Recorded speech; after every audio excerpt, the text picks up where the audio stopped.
नमस्कार, मेरा नाम सौरभ सस्ता है। खबरनामा आप देख रहे हैं। इत्र की नगरी कन्नौज में हमारी मौजूदगी है। समाजवादी पार्टी के युवा नेता गगन यादव का यहाँ प्रवास था। क्रिकेट टूर्नामेंट का उद्घाटन करने आए हुए थे। उनसे बात करते हैं। सर, आज आपका कार्यक्रम था, क्या कार्यक्रम था आज यहाँ पे?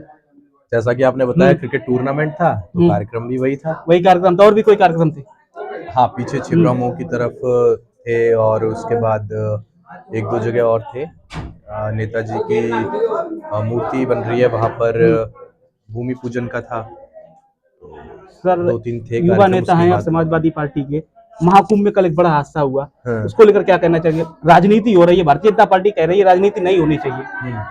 महाकुंभ के विषय में अगर मैं आपसे कहना चाहूं तो देखिए, आस्था का विषय है और जितना मैं समझता हूं इस हिसाब से अगर शाही स्नान 29 तारीख को था जी, तो सरकार को ऐसी एक व्यवस्था बनानी चाहिए थी कि वीआईपी जो हैं उन लोगों को ये कहा जा सकता था कि आप लोग शाही स्नान के बाद वाले में आए, क्योंकि जब वीआईपी वहां पर रहेंगे तो फिर पूरा प्रशासन उन्हें प्रोटोकॉल देने में जुट जाएगा।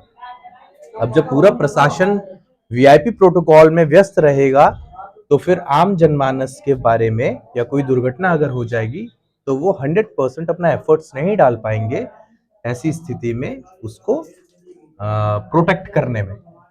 आपने वीआईपी प्रोटोकॉल की बात की। आपके राष्ट्रीय अध्यक्ष अखिलेश यादव भी चले गए, उनको भी तो वीआईपी प्रोटोकॉल दिया गया सरकार की तरफ से। तो वो जिस दिन गए हैं, आप देखो ना, मैंने क्या कहा, शाही स्नान। ऐसे तो अमित शाह जी भी गए थे, ठीक है। 26 तारीख तक आप जा रहे थे, वहां पर कोई भी ऐसी स्थिति नहीं थी जिससे भगदड़ मचती। 27 तारीख से कहा गया था कि 20 किलोमीटर दूर आप अपने वाहन खड़े करेंगे, क्योंकि एक अनुमान, एक रफ आइडिया रहता है सरकार के पास कि इतने श्रद्धालु, इतने लोग यहाँ पहुंचने वाले हैं।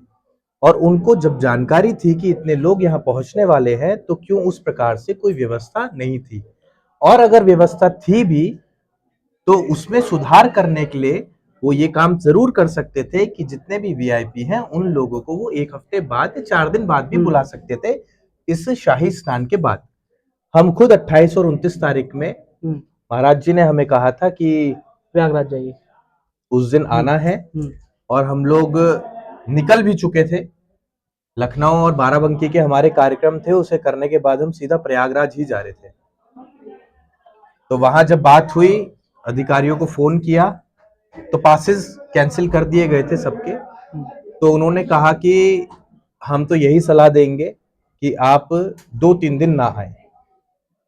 तो हमने माना ना जी, आपने माना। अगर हम भी वहां पर जाते तो फिर देखिए, एक चीज समझिए, वीआईपी प्रोटोकॉल क्यों कह रहा हूं मैं। अगर आप एक चर्चित चेहरा है, आप ऐसी जगह जाएंगे तो आपके चाहने वाले आपके पीछे पीछे आएंगे, व्यवस्था खराब होगी। बिल्कुल। अब प्रशासन व्यवस्था संभाले, आपको संभाले, किस किस को संभाले, तो गलती किसकी है?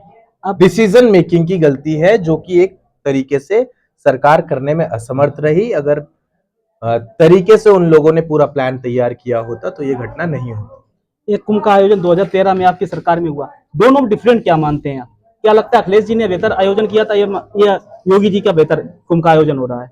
अखिलेश जी बहुत स्मार्ट हैं और उन्हें पता है कि कैसे प्रदेश चलाना है, पढ़े लिखे हैं।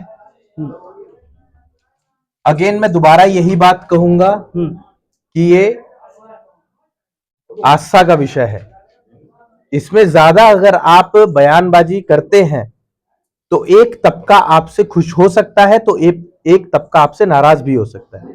यहां मैं क्या कहना चाहता हूं कि अगर आप अपने विवेक का, अपनी बुद्धि का सही तरीके से इस्तेमाल करें तो क्या जरूरी है हर व्यक्ति को उस दिन वहां पर पहुंचना जब उसे पता हो कि इतनी भीड़ वहां पर आने वाली है? लेकिन आस्था का विषय है, कोई आपकी बात नहीं मानेगा अगर आप उन्हें ये कहेंगे कि आप अगला स्नान भी ले सकते हैं, 2 दिन बाद भी ले सकते हैं। तो कमी तो हम लोगों में है कि हम लोग ऐसे चलते हैं जैसे भेड़ बकरी चलती है।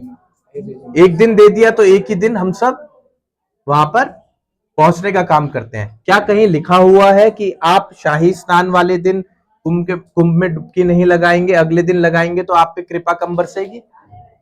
ऐसा कहीं लिखा रहता है? एक सर महाकुंभ को लेकर एक छोटा सवाल ये है कि योगी आदित्यनाथ जी कल भावुक हो गए अपने बयान में। 100 से ज्यादा लोगों की बताए, वहां के जो सोर्सेस से खबर आई कि 100 से ज्यादा लोग गंभीर रूप से घायल हुए, 30 लोगों की सरकार ने पुष्टि कर दी कि मृत्यु हो गई है, और लोग अनुमान लगा रहे हैं कि ज्यादा मृत्यु की संख्या बढ़ भी सकती है। अब 3 तारीख को शाही स्नान फिर से है, सरकार को क्या कहेंगे कि आगे व्यवस्था कैसे करे 3 तारीख को लेकर? जितने भी वीआईपी हैं उन लोगों का प्रोटोकॉल उनके पासेस कैंसिल किए जाए, उनको स्ट्रिक्टली कहा जाए कि हम माफी चाहते हैं, हम अगर आपको सिक्योरिटी देने में व्यस्त रहे तो फिर हम आम जनमानस को सुरक्षा नहीं दे पाएंगे। तो सबसे पहले तो इन शाही स्नान में जितने भी दिन ये इन्होंने डिसाइड कर रखे हैं कि इस दिन होंगे, उसमें आप वीआईपीज की एंट्री को बंद करें और आम आदमी को आप लोग सुरक्षा प्रदान करें, उनको गाइड करने का काम करें और सबसे पहले अवेयरनेस स्प्रेड करें। हमारे यहाँ के बच्चों को खास तौर पे रेस्ट्रिक्ट करें कि ना लेकर जाएं आप लोग। अब छोटे छोटे बच्चे आप कंधे पे बैठाकर उन्हें लेकर जा रहे हैं, बच्चे को कोई चोट लग जाए, कुछ हो जाए, घटना बहुत बड़ी हो सकती है अगर हमने इसे यहीं से सबक लेकर इसमें सुधार नहीं किया तो। सर मिल्कीपुर का भी चुनाव चल रहा है, इसी बीच में चुनाव और मतदान होना है वहाँ 5 तारीख को, कितनी तैयारी है आपकी? भारतीय जनता पार्टी लगातार प्रचार कर रही है कि अब की बार मिल्कीपुर हम जीतेंगे, और समाजवादी पार्टी भी पूरी जोरदारी से प्रचार कर रही है, डिम्पल यादव का रोड शो भी वहाँ पे प्रस्तावित है। क्या कहना चाहेंगे मिल्कीपुर के ऊपर? मिल्कीपुर के विषय में मैं सिर्फ इतना ही कहना चाहूंगा कि ये जो उपचुनाव होते हैं, मेजॉरिटी केसेस में देखा गया है कि उपचुनाव सत्ता पक्ष की तरफ चले जाते हैं, सत्ता पक्ष एग्जिस्टिंग पार्टी जो रहती है वो अपने पास खींच लेती है, क्योंकि प्रशासन उनके इशारे पर काम करेगा। अब यहाँ पर देखने वाली बात ये है कि लोकसभा जब हमारे पास थी, इसका मतलब आम जनता जो है, अयोध्या के जो नागरिक हैं, उनका जुड़ाव समाजवादी पार्टी के साथ है। अगर किसी प्रकार से आपको कोई ऊंच नीच दिखाई दे मिल्कीपुर चुनाव में, तो हम 101% आपको दावा करके कह सकते हैं कि सरकार साम दाम दंड भेद की नीति अपनाकर किसी भी हाल में सीट और सत्ता हासिल करना चाहती है और उसके लिए वो हर प्रकार से अपनी ताकतें लगाना चाहती है। पूरी कोशिश करेंगे मिल्कीपुर जीतने के लिए, या लगता है सरकार भी पूरी कोशिश करेगी मिल्कीपुर जीतने के लिए? विषय ये है कि ऐसे उपचुनाव से हमें सबक मिलता है, हमें देखने के लिए मिलता है कि किस प्रकार ताकत का इस्तेमाल सत्ता पक्ष कर रहा है। ठीक है, आगे इसका जवाब हम 27 में देने का काम करेंगे। दिल्ली में चुनाव और 5 तारीख को मतदान होना है। आपके राष्ट्रीय अध्यक्ष अखिलेश यादव प्रचार करने के लिए अरविंद केजरीवाल के साथ चुनावी प्रचार करेंगे, रोड शो करेंगे, लेकिन राहुल गांधी के साथ गठबंधन उत्तर प्रदेश में 17 सीटें आप लोगों ने दे दी थी उत्तर प्रदेश में। अब वहां पे आप आम आदमी पार्टी के साथ चुनाव लड़ेंगे, यहाँ पे आप कांग्रेस के साथ चुनाव लड़ेंगे, दोनों में विरोधाभास कैसा है? सरकार बनानी है तो कुछ तो करना पड़ेगा। अब देख लो, मैं क्रिकेट खेलने आया था और आपने मेरे को क्या बना दिया। तो आप एक चर्चित चेहरा है समाजवादी पार्टी के। एक छोटा क्वेश्चन, आईआरओ क्या है सबसे पहले बताइए? इंडियन रिफॉर्मर्स ऑर्गेनाइजेशन, आईआरओ संगठन पैन इंडिया रजिस्टर्ड है हमारा, और माननीय श्रद्धेय मुलायम सिंह यादव जी को प्रेरणा स्रोत मानते हुए हमने ये संगठन बनाया था, इसकी नींव रखी थी। समाजवादी विचारधारा प्रत्येक युवक के अंदर घोलने का, उनकी रगों में घोलने का काम हम इस संगठन के माध्यम से कर रहे हैं, और समाजवादी पार्टी को बैकएंड सपोर्ट देने का काम करेगा आईआरओ संगठन। लक्ष्य हमारा है, नेताजी का अधूरा सपना जो रह गया था प्रधानमंत्री बनने का, तो उसी सपने को पूरा करना और अपना प्रधानमंत्री बनाना इस संगठन के माध्यम से युवाओं के साथ मिलकर। एक सवाल है, अभी आप आए हुए थे तो लोग नारा लगा रहे थे, आई रेजिमेंट हक है हमारा, ये कैसे जुड़ जाता है? जिस प्रकार तमाम जाति आधारित रेजिमेंट की व्यवस्था भारतीय सेना में बनी हुई है, उसी प्रकार यादव समाज की भी मांग है कि हमारी भी रेजिमेंट बने, यादव समाज की भी रेजिमेंट बने, जो कि एक जायज मांग बननी चाहिए। आज आप देखेंगे तो मेजॉरिटी में यादव समाज के लोग सेना में मौजूद हैं, लेकिन इन सब के बावजूद उनके हक अधिकारों से दूर रखा गया है। तो मैं चाहता हूं कि सरकार इस पर चर्चा करे और यही रेजिमेंट की मांग करे। इंडिया गठबंधन इंटैक्ट है, नहीं टूटा है। दिल्ली में सरकार आम आदमी पार्टी बनेगी, यहाँ कांग्रेस का भी साथ लेकर चलते रहेंगे। देखने के लिए मिलेगा आपको अभी दिल्ली के चुनाव के बाद कि जितने भी लोग स्विच करे थे आम आदमी पार्टी में, तो कांग्रेस के ही लोगों ने स्विच किया था, और अब जब कांग्रेस भी एक्टिव हो चुकी है दिल्ली में, तो वही लोग जो आम आदमी पार्टी की तरफ गए थे वही अब कुछ हद तक खिंच के आ रहे हैं कांग्रेस की तरफ। तो इसका खामियाजा बीजेपी तो कांग्रेस और आम आदमी पार्टी, इनको फायदा पहुंचे ना पहुंचे, लेकिन भाजपा को फायदा पहुंचने वाला है। भाजपा को फायदा होगा इस चीज से? भाजपा को फायदा होगा ना, क्योंकि दोनों का वोट बटेगा। भाजपा का कोर वोटर जो था वो एज इट इज इंटैक्ट हो गया। समझिए आप, भाजपा का core voter as it is वही था जो पहले हुआ करता था।